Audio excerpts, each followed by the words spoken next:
быть сегодня спокойно, не волнуйся.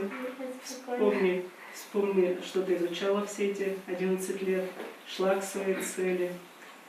Успехов тебе! Члены ГЭК подготавливают Марету Нальгиеву к предстоящему экзамену, ведь сдает она его не как все ученики в школах, а у себя дома. Пункты сдачи единого государственного экзамена на дому необходимы тем абитуриентам, чье состояние здоровья не позволяет им приехать в общественное место.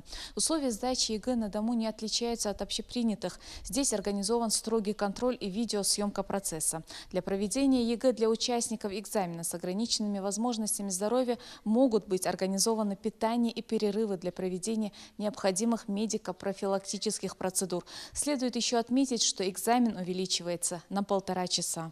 Здесь практически все как на обычном экзамене. Правда, на входе не обыскивают на предмет наличия шпаргалки и не надо проходить через металлоискатель. Марета Нальгиева подготовилась к единому государственному экзамену основательно, в своих силах уверена, но небольшое волнение все же присутствует. К этому экзамену я готовилась 2 года. Я в основном ориентировалась на сочинение. Есть планы написать сочинение, просто пройти экзамен. Помимо основных предметов, девочка всерьез занялась изучением английского языка. Мечтает поступить на филологический факультет. А еще Марета хочет научиться готовить. Правда, учеба занимает все свободное время. Но кем она себя видит в будущем, Марета Нальгиева уже точно знает. Еще мечтаю обучать таких же детей, как я. Их успехи меня вдохновляют. Никаких поблажек, все как того требует закон. Двери шкафа, тумбы, в комнате опечатано все. В помещении должны находиться 6 человек. Это организаторы и руководитель пункта приема экзамена. Но и этого недостаточно. Также ведется онлайн-трансляция. В комнате Мареты на время экзамена установили камеру наблюдения. Девочка морально подготовлена, не волнуется, готова полностью к экзамену. Первый экзамен тоже прошел в штатном режиме, она сдавала математику, и нарушений не было зафиксировано. К проведению экзамена все готово. Организатор объясняет правила сдачи ЕГЭ. На столе у тебя может быть экзаменационный пакет, который мы тебе дадим, 2 черновика, гелевая черная ручка.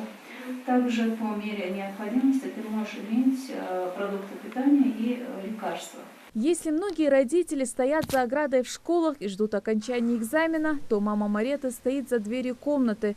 Ашат Нальгиева никак не может найти место от волнения, ведь это особый экзамен для особенного ребенка.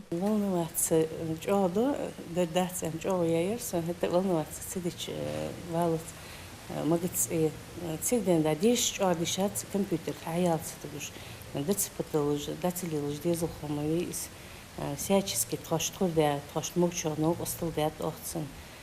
Ханскичи анхетсунус, но результат покажет из Малкичи. Марета Нальгиева – единственная девочка с ограниченными возможностями здоровья в республике, которая сдает экзамен на дому. Для того, чтобы сдать ЕГЭ, у нее 4,5 часа. И будем надеяться, что сдаст она его как минимум на хорошо. И в будущем ее мечта преподавать таким же детям, как и она сама, обязательно сбудется. Светлана Томова, Хаваш Гойгов. Новости 24.